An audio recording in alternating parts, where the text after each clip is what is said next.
par la Chine-Afrique, la Turque-Afrique, la Maroc-Afrique, etc., etc. Le Maroc, c'est l'Afrique encore.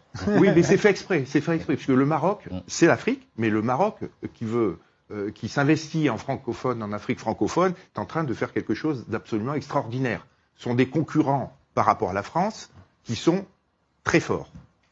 Et vous allez voir que bientôt le Maroc, ça va être une superpuissance africaine qui va déterminer, qui va faire un certain nombre de contrats, surtout sur toute la partie francophone. Alors, on en reparlera comment c'est arrivé et comment ça se passe. C'était d'anciens alliés qui deviennent des concurrents. Il faut en être conscient et il faut voir comment on va traiter cette affaire-là. Sachant que les Marocains sont très forts, très forts.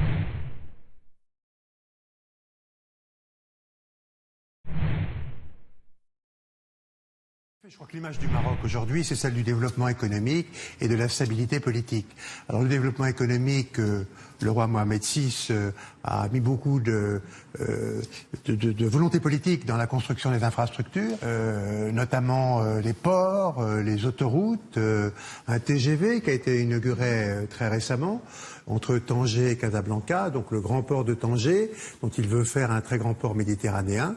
Et ça, c'est un projet, vraiment un projet Mohamed VI, avec un TGV qui relie ce port à la capitale économique, Casablanca, des autoroutes, des tramways pour Casablanca et pour Rabat, la capitale politique, et la stabilité politique fait que le Maroc attire les investisseurs étrangers. D'ailleurs, à Tanger, les constructeurs automobiles se sont installés, Renault et Peugeot produisent des véhicules automobiles, y compris pour l'exportation en Méditerranée, par conséquent non pas uniquement pour le marché intérieur marocain.